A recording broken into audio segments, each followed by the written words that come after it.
In fact, the number of companies we have queuing up to take and pay these teacher interns is bigger than the number of interns we can provide. We want them to be literate of being able to read the room.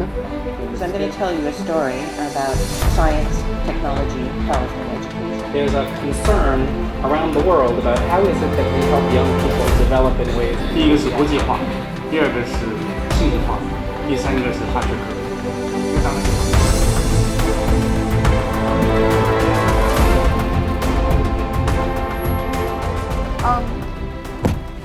Actually, there are many things I want to talk about, the innovations initiatives, but I thought I had selected, I'll select something that is linked to the theme of this conference, which is how we share and disseminate research findings to policymakers as well as to practitioners like teachers. We have an overall strategy for doing that, engaging these stakeholders at different levels. But let me give you the context first, and I'm going to talk about one particular initiative which we call the local evidence synthesis. So as a bit of background, NIE, NTU, we receive funding from the Ministry of Education through an education research fund every 5 years. Now the fund, of course, is not automatic. We have to write a grant for the kind of research that we want to do. And in recent years, we've been working on that as well, understanding what MOE's perspectives are, what their needs are. So these, the research grant is there for faculty members to compete for. So there are different people putting up different proposals. Some would put up big programmatic research, but most of them would be smaller research studies. And these are linked to the different program strands that we have. So over the last 15 years, we have been trying to engage our stakeholders in different ways. One is to share the findings as often as possible, and this partly also has to do with the requirements from the Ministry of Education for us to regularly update them on the results of several of our studies. So there are three kinds of studies. One is the what we call the core studies, which is done every 5 years now.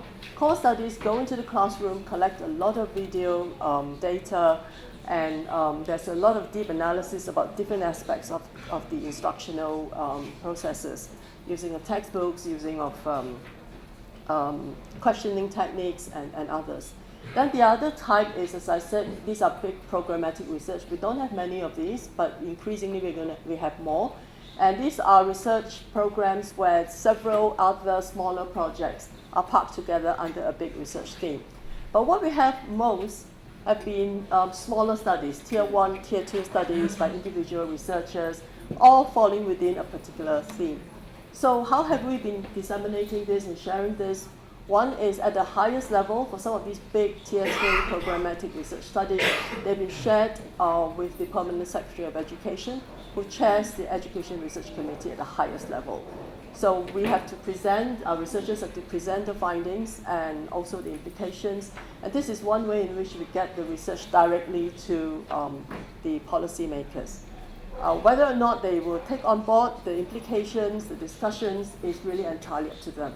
Our role is really to tell them what our researchers have found. Another way is to organize seminars, symposia with teacher practitioners. So in Singapore, we have something called the Academy for Singapore Teachers, and this is where NIE would work with the officers in the Academy for Singapore for Teachers to organize these kinds of symposiums where we invite a lot of the Singapore teachers to come along. The third way in which this is done is engaging with the curriculum specialists in the Ministry of Education. So if somebody's done a study on geography, then the curriculum specialists in Ministry of Education will have an opportunity to hear about some of the research studies. Now, in the last round when we put together some of the research findings, my colleagues in the research office realized that very often we are giving out, findings and presentations to different groups of people, and different groups of people may hear different things. So what we've done now is to have something called the local evidence synthesis, which is a way of documenting all the findings of research studies in a particular theme, under a particular theme. And some would trace back over the years and not just the last 5 years. And the first one that we've done is on teacher learning. And these are all the studies that we've conducted on teacher learning, teacher professional development, beginning teachers. And these have been presented verbally to the highest level of the Ministry of Education, but at the same time, we are also sharing these with teachers. And to put them in a publication, we don't print a lot of these copies, but we do. We also disseminate them to selected stakeholders. But we have these online so that it's not just for teachers to download, not just for the curriculum specialists download, but it's also for anybody who cares to know about the research that's been conducted in Singapore. So the most recent one, the second one, is on leadership. And these are my 3 colleagues, faculty members who have put together this initiative. It's a lot of work, but it is worth it because now we're able to present a coherent picture to the ministry, pulling together studies from different researchers, but teasing out themes as well as important implications. Implications for principles that might go into teacher education program, teacher professional development program, as well as for policy thinking.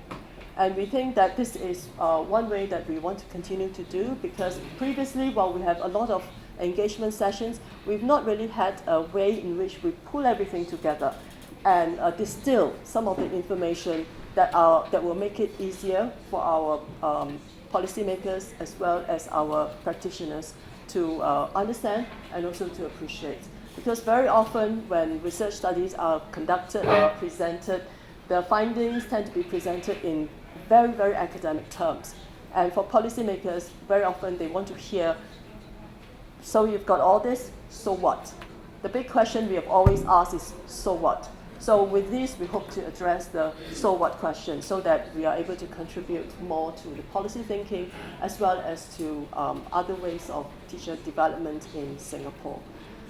So what are we working on now? We're working on the next one, which is the use of ICT in the classroom. And for this, this time we're working also directly with the Ministry of Education. They have an Education Technology Division.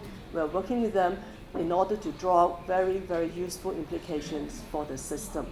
Right now, we're looking into things like AI as well as science of learning, which the country is very concerned about, but which we may not have done much research on. But with the next synthesis, we think that we're able to point the directions to other kinds of research, as well as some of the earlier findings that might inform policy thinking at this stage.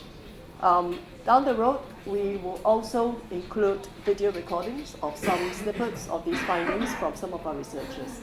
So we're very excited about the way we are able to engage with the policymakers as well as the practitioners in Singapore, because we are a very small and coherent system. But we shouldn't take that for granted, because there are also other things that we need to do. We always tell the Ministry of Education that we want to support the work of the Singapore education system, but we also want to play the role as critical friends. So through these kinds of research findings, we hope that we're able to provide perspectives, not only to support what is already being done, but also to provide views on how things need to move forward. So thank you very much. Thank you.